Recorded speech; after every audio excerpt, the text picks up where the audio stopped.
Hi மக்களே, welcome to the third reports. இன்னைக்கு நம்ம கபீர் கானோட டிரெக்ஷனில் வெளிவந்த சந்து சாம்பியன்ற ஒரு ஹிந்தி படத்தை தான் பார்க்க போகிறோம். இந்த படம் 14 ஜூன் அன்னைக்கு ரிலீஸ் ஆயிருக்கு. இது ஒரு பயோகிராஃபிக்கல் ட்ராமா ஜானர். இந்த படத்தில் கார்த்திக் ஆர்யான், விஜயராஸ், புவன் அரோரா, ராஜ்பால் யாதவ்னு நிறைய பேர் நடிச்சிருக்காங்க. ஸோ வாங்க இந்த படம் எப்படி இருக்குன்னு பார்ப்போம். இந்த படத்தோட கதை ஒரு உண்மையான ஸ்டோரியை பேஸ் பண்ணி தான் எடுத்திருக்காங்க. இந்த கதையில் முரளிகாந்த் பட்டேக்கரை பற்றி தான் காமிச்சிருக்காங்க. இவர் ஒரு அத்லட், அப்புறம் ஒரு ஆர்மி மேனும் கூட. இவர் 1972ல் ஃபர்ஸ்ட் பாராலிம்பிக் கோல்டு மெடல் வாங்கினவர். இவரோட லைஃப்பில் நடந்த இன்ட்ரெஸ்டிங் ஈவெண்ட்ஸை தான் ஃபுல்லாக காமிச்சிருக்காங்க.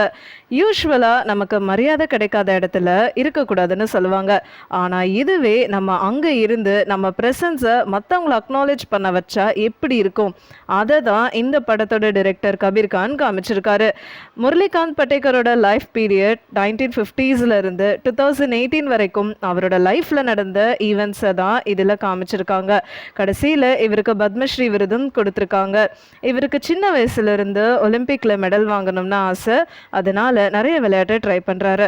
இந்த படத்தில் பார்த்தீங்கன்னா பாக் மில்கா பாக் படம் மாதிரியான ஸ்டைல் தான் அமைஞ்சிருக்கு. பட்டேக்கருக்கு நிறைய பேர் கிண்டல் பண்ணுறதுனால அவரோட அந்த ரெக்ரெஷனை டேலண்ட்டாக வெளிப்படுத்தியிருக்காரு. நிறைய ஸ்போர்ட்ஸ் பயோபிக் படங்களில் பார்த்தீங்கன்னா அத்லெட்ஸ் ஒரு ஸ்போர்ட்டை பர்சியூ பண்ணுவாங்க, அப்புறம் எல்லா பிரச்சனையும் தாண்டி அதில் ஜெயிப்பாங்க. இவர் ஸ்விம்மிங், ரெஸ்லிங், பாக்ஸிங்னு எல்லாமே ட்ரை பண்ணியிருக்காரு. நம்ம ஒரு பக்கம் இந்த பர்சனை பார்க்கும்போது டெலுஷனலாக இருக்கும்னு தோணும். ஆனால் அதுவே நம்மளை சாம்பியனாக நிற்க வச்சதுன்னா அது நல்லது தானே. இந்த படத்தில் கார்த்திக் ஆர்யான் தான் பட்டேக்கராக நடிச்சிருக்காரு. இவரோட கான்ட்ரிபியூஷன் இந்த படத்தில் செமையாக இருக்குன்னு தான் சொல்லணும். ஒரு ஆக்டராக இதில் நிறைய எஃபர்ட்ஸை போட்டிருக்காரு. இவரோட கேரக்டர் வெயிட்டேஜை புரிஞ்சுக்கிட்டு அந்த ரோலுக்கான ஜஸ்டிஸை கொடுத்துருக்காருன்னு தான் சொல்லணும்.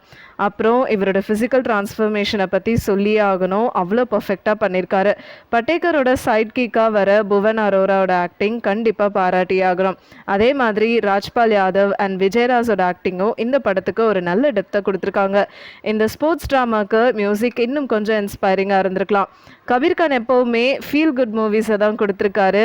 அண்ட் இந்த சந்து சாம்பியன் படமும் இந்த கேட்டகரியில் தான் வருது. பஜரங்கி பாய்ஜானில் வர சல்மான் கான், 86ல் கபில் தேவா வர ரன்வீர் சிங்குன்னு இவங்களோட பெஸ்ட் வெர்ஷன் எடுத்துகிட்டு வரதில் இந்த டேரக்டரை மிஞ்ச முடியாது. ஸோ இந்த படத்துலையும் கார்த்திக் ஆர்யானோட பெஸ்ட் எடுத்துகிட்டு வந்திருக்காருன்னு தான் சொல்லணும்.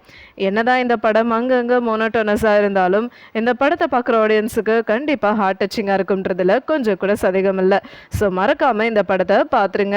உங்களுக்கு இந்த வீடியோ பிடிச்சிருந்ததுன்னா லைக் பண்ணுங்கள், ஷேர் பண்ணுங்கள், சப்ஸ்கிரைப் பண்ணுங்கள் அண்ட் மறக்காமல் கமெண்ட் பண்ணுங்கள்.